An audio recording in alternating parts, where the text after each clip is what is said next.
င်းကကြောညာအတွက်လာလျှောက်တာထင်တယ် ဟုတ်ကဲ့ခင်ဗျာ ဒါနဲ့စကားမစမင်းအရက်တို့ဘာလို့ကြိုက်လိုက် လှဲ့တော့မကြည့်ကြပါဘူးခင်ဗျာ ဘာဖြစ်လို့တော့ကွာ ညင်ရင်တောက်မိမှာစိုးလို့ပါ အေး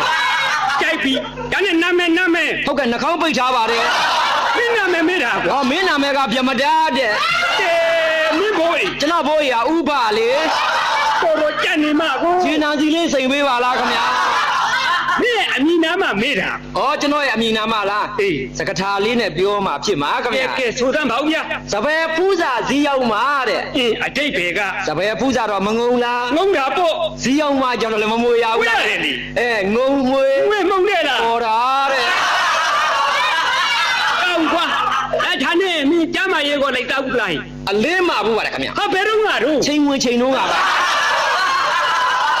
တော်ထူးကြတဲ့တငယ်ပဲဟိဩစောတော့ကမင်းလမ်းပေါ်မှာတချင်းဆိုတန်ကြားလိုက်ပါတယ်အမှုပညာဘက်မှာမင်းဝါသနာပါတယ်ချင်းနေ ကျွန်တော်အမှုပညာဘက်မှာအစိုးအမှုတ်အတီးအကလေးမျိုးရပါတယ်ခင်ဗျာ ကဲပြောသမ်းပါဦးဗျာ အစိုးမှာဓမ္မစကြာဆိုတတ်တယ်အမှုတ်မှာမီးပြောင်းမှုတ်တတ်ပါတယ်ခင်ဗျာ ကြိတ်လိုက်ကွာ အတီးမှာတော့လဲလဲပပကြီးစီတီးတတ်တယ်လေ လဲ အကမှာတော့လေစပယ်ရှယ်ပဲချမိန်မိန်ချိုးချိုးပိုင်ပိုင်ချိုးချိုး အော်